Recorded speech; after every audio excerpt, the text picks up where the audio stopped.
Coming up on Lifestyle. Quite frankly, I really don't know anything about menopause. I need you to help me help you help me, because I don't know. A lot of women will have the cortisol where it's super, super high, so they're like squirrel everywhere. It's all over the place. I don't know what this is. You might want to take a step back. You may want to take a step back. Take shelter. There is no magic pill, and everybody's body is different. With that being said, I would highly recommend women to start to look into. Welcome to Lifestyle, the award-winning life coaching show that helps you live your best life possible.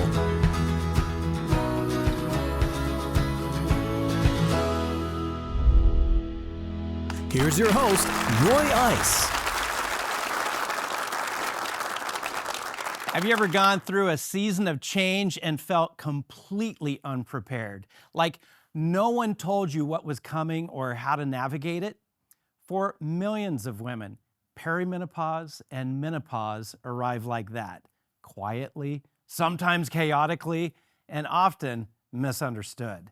But today's guest is here to change that. A board-certified physician and functional medicine expert who's made it her mission to educate, empower, and walk alongside women as they face one of the most transformative times in life. She's reminding women that they are not broken, they're simply changing. Please help me welcome the dynamic and deeply compassionate Dr. Tamika C. Henry.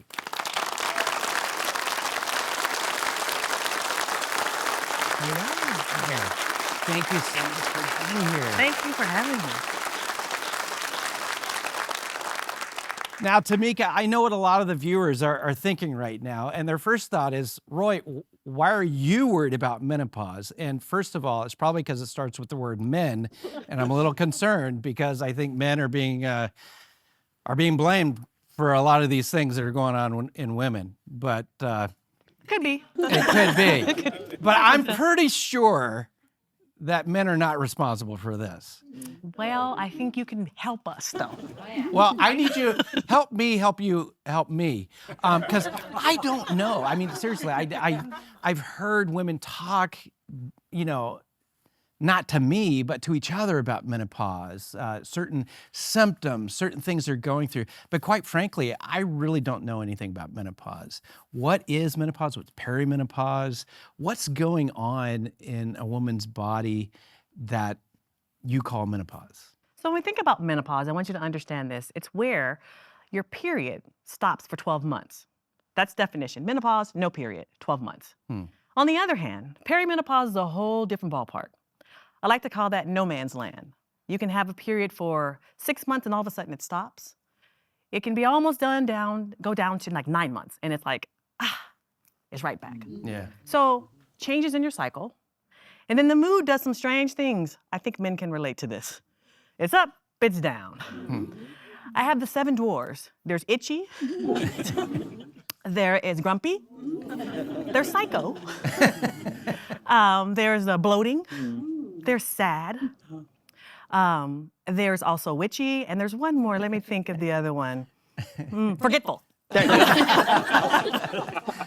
Are you going through menopause, right? Perimenopause. Perimenopause. What's the difference between menopause and perimenopause? So when we think about this, menopause, we know that your cycle stops. But perimenopause, the symptoms are all over the place. You have changes in your estrogen level, which can be more estrogen, less estrogen. Women start to gain weight in that midsection.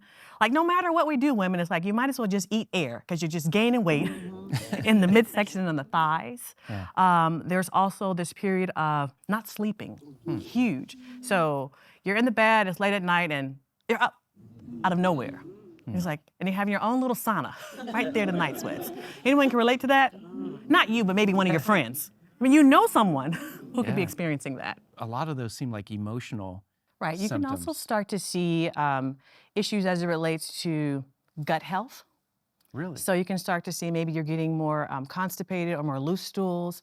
You can start to see there may be some changes if you've had like a scan, like a DEXA scan, when they're looking at your bones. There may be some signs where are you beginning the stages of osteopenia, osteoporosis. But we also want to think about like cardiovascularly could be impacted, your blood sugar. So we have more prediabetes than diabetes, so your blood sugar may be impacted. So all of this and including cortisol, which is a stress hormone. So for those of you who are having challenges with your sleep, cortisol is the hormone that's released from your adrenal glands, and it helps like with your stress level. So if you're gaining weight, we want to start looking at your cortisol level. So that can be impacted. And when you're not sleeping, we recharge our bodies when we sleep. You know how you're so quick to charge your cell phone up and charge your iPad? We charge all this up so quickly. Yeah. We recharge with sleep. Yeah. So if you're not sleeping, it's a problem. I've heard that in other cases. I mean, even for men, that at night, your pineal gland releases the melatonin that signals it's time to sleep, and then getting some sunshine, 10 minutes of sunshine in the morning, that releases the cortisol, and now you're awake. And during menopause or perimenopause, I'm hearing that you're saying these things, cortisol is being released at the wrong time of day. Oh, it happens all kinds of times, like you're saying. So Yeah. cortisol is supposed to be very high in the morning, so high in the morning. Conversely, melatonin should be low in the morning. And as the day goes, as the night comes upon us, melatonin should be high and cortisol should be low. Right. However, a lot of women will have the cortisol where it's super, super high, so they're like squirrel everywhere. It's all over the place. Then you have the women who have blood sugar, and men too, not just women, deal with cortisol issues. When it comes to their cortisol, it can be up and down. So that can also point to blood sugar instability. And then you have the flat line, that where you're just tired, whether you get 8 hours of sleep, 7 hours of sleep, 5 hours of sleep, no hours of sleep, you're constantly fatigued. Wow. So imagine that. Well, I can't. I think I'm going through menopause. You may be in andropause. But you never know. What age does menopause or perimenopause traditionally begin to exhibit itself in women? So I would say classically in my practice and what I've seen is anywhere from 40s to 50s. Now, that's not to say that it can't happen earlier or later. And then it can last anywhere from 5 to 10 years. Now, one of the things I find quite interesting about it is that I hear many people say, well, I'm in menopause, I'm done with that. No. Really? It's the longest phase of your life. So if you think about it, we get excited about, oh, she's pregnant, yay. We celebrate it. Get to perimenopause, there's no party. No. There's no celebration. There's no shower. There's no shower, right? Yeah. How dare they? Yeah, I know. We need to start that. I am so in it, let's do it. Let's do it. But then we get to menopause, and there's so many things that's happening, and it continues. So this is why it's so important that we do things that are proactive. So if that's, working on our sleep, if that is changing the foods we eat, if that's not using the wine to wind down. Yeah. Because the wine, let me say this very clearly, the wine has sugar in it. So when the body metabolizes it, and you're like, oh, I'm using this to wind down, and I'm going to sleep, and oh, this is lovely. And then it's 3 o'clock in the morning, like, why am I up? Yeah. What's going on? Yeah. And that has to do with the sugar being metabolized. And it's like now you have this energy that you don't want now. You want it later. Yeah. So we have this problem. We've got to take a break, but I have a lot more questions coming right up.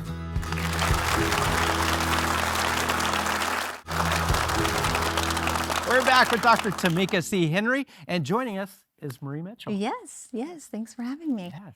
I had the questions probably on the top of everyone's mind. I have recently gone through a few episodes of some hot flashes in the middle of the night. I am a vegan for about 14 years, and you mentioned diet. What things can we take without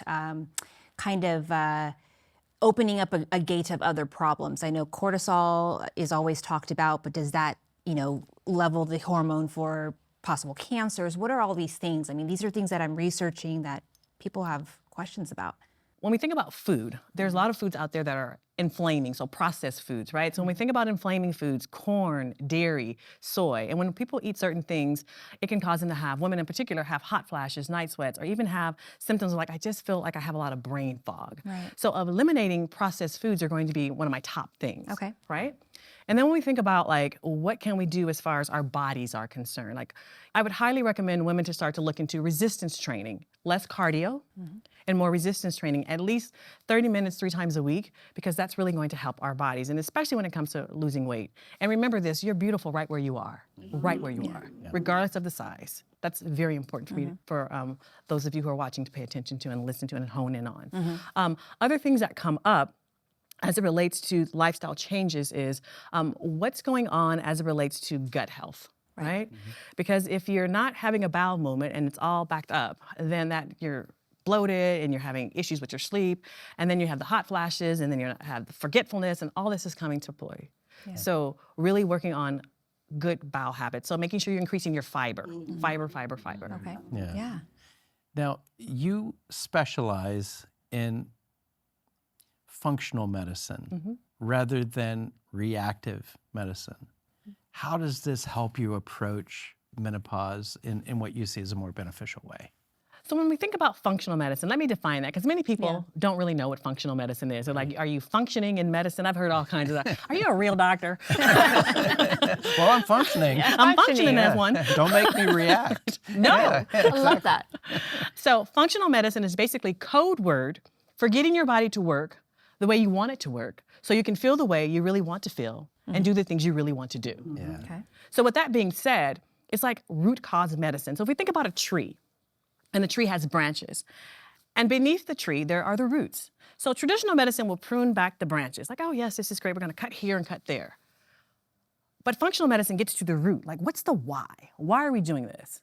And so that's a different approach. And to make it more simple, if we think about acne, we easily give a lotion and a potion to put it on, right?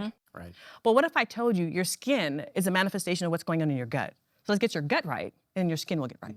Yeah. Make sense? Yeah. Everything relates back to the gut. Oh my, everything begins and ends in the gut. Wow. And the root of all evil is inflammation. So we can get inflammation down, then we really start to move in the right direction. So that's functional medicine. So how do we address this functionally? So if we think about this from a functional medicine perspective, we've talked about food, so inflaming foods. We also want to look at like what's going on around you, what's the environment around you, what's going on Stressors. there. Stress, a huge stress. We can have a whole show on stress. Right. Yeah, Let's do it. What are you doing in an hour? Okay, well, let me look back. I think I can make that happen. Awesome, you're right. So when we think about that, we think about stress, we think about what's happening as far as relationships, right?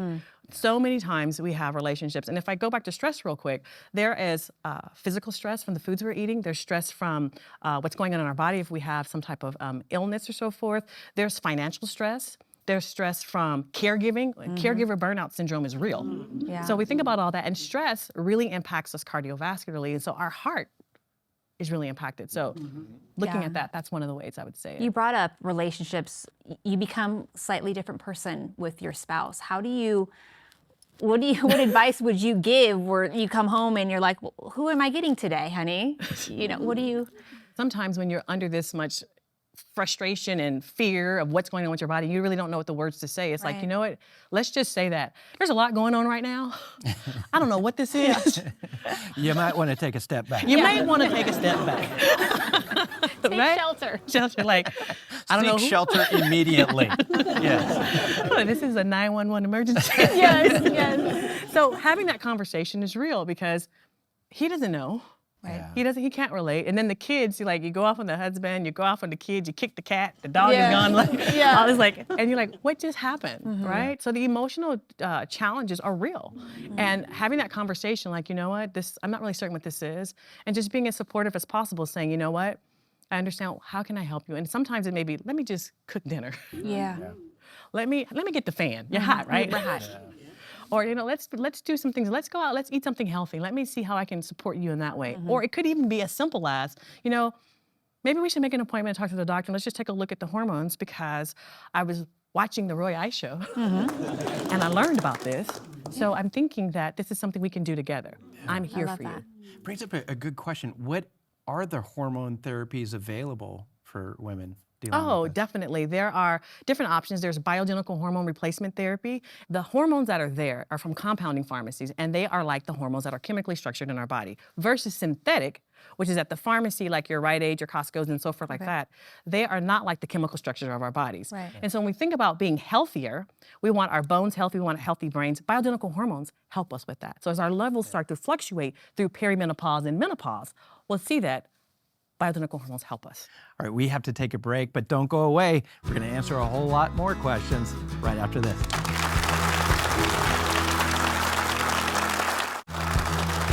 We're back with Dr. Tamika C. Henry and Marie Mitchell. Yes, we are back. Love this conversation we're having because I've just needed these questions answered. We touched on how men can help us in this transition. What about the community of our peers, or the women that are also going through it? Because you said that not everyone's the same. We're not going through the same, experiences. So I'm going to say there's such power in community because it helps women to know you're not alone. And right now we see that, Oprah, Halle Berry, all these people are talking about it's like, oh my gosh, it's not just me. Right. Yeah. And I'm like, it's not all in my head. So having the community where you can see those who have experienced what you've experienced and now no longer are having those symptoms. So it's like, okay, there's hope. Yeah. And having hope is huge. Right. Yeah. From what it sounds like to me is there is a variety of experiences. For some women, it's longer. For some women, it's not as drastic. And having community helps someone feel like, well, I'm not alone. I'm not different from everyone else, because there's quite a spectrum of what people are going through. Oh, so true. It's like, oh my gosh, thank you for sharing. Like that's what I get so often when I speak. And then just having platforms where people are talking about it, because it's like, oh, okay, I didn't have that, or I'm done with that. No. Yeah. You have to be concerned about what's going on with your heart, what's going on with your brain, what's going on with your bones. And like, oh, I didn't know that. Oh, another big thing is your teeth.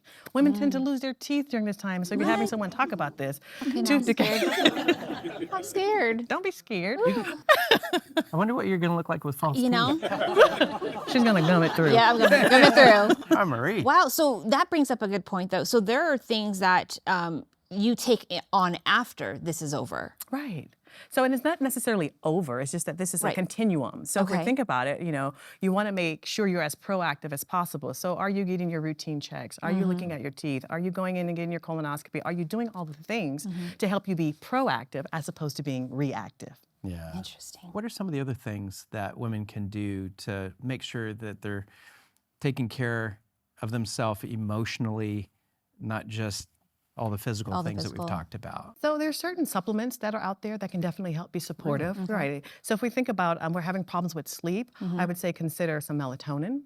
Another big thing is magnesium. Magnesium has what I call a twofer. It can help with relaxing you, as well as it can help if you're constipated.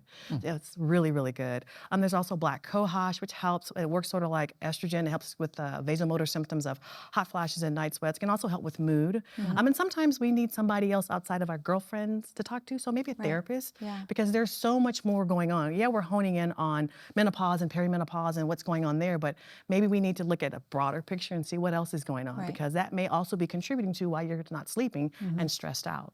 I love that you mentioned that you don't have to go get prescriptions for anything. These are natural supplements that you could do. Oh, most definitely.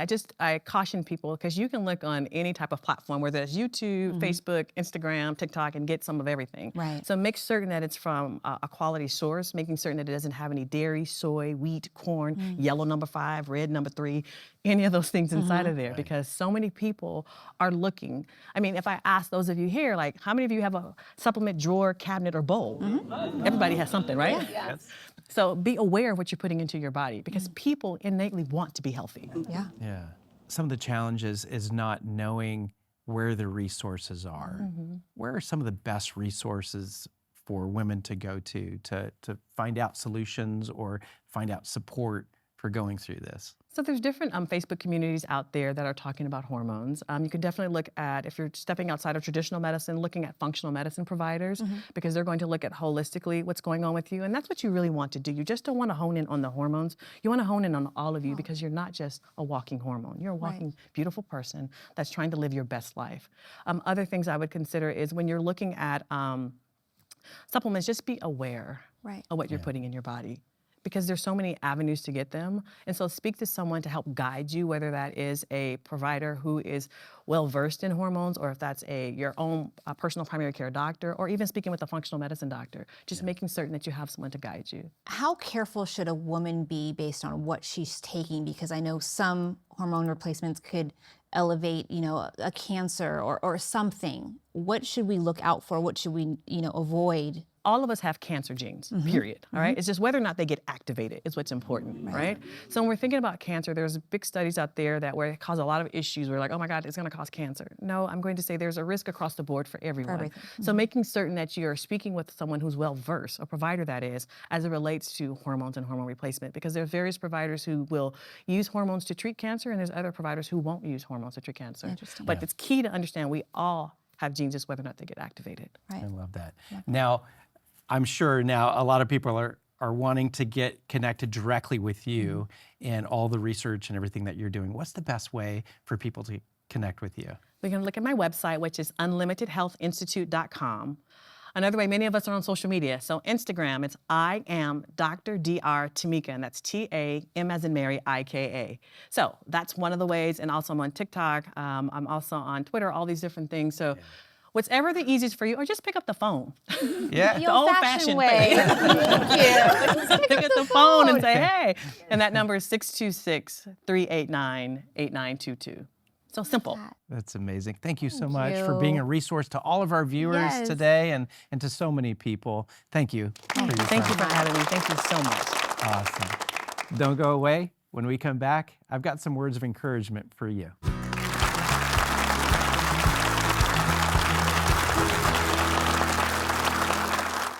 Think of your life like the seasons of a magnificent tree. In spring, you blossomed. In summer, you shone. And now in this autumn phase, menopause and all, it's not the end of beauty, but the beginning of a new brilliance. Autumn trees don't apologize for their golden leaves. They stand tall, radiant, and rich with wisdom. Your body may be changing, hot flashes, mood shifts, energy dips, but that doesn't mean you're fading. It means you're transforming. To navigate this well, first, listen to your body. She's speaking to you, not betraying you. Second, find community. There's strength in shared experience. And third, celebrate yourself. You are not losing youth, you're gaining fire-colored grace. Autumn isn't the end of the story, it's the masterpiece before the quiet, the glory before the still. Own it, embrace it, let your leaves blaze. You are beautiful, and even greater things are coming into your life before you know it.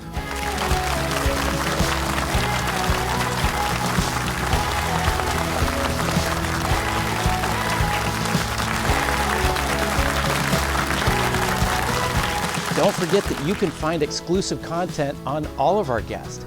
Check us out on social media using the handle Lifestyle with Roy.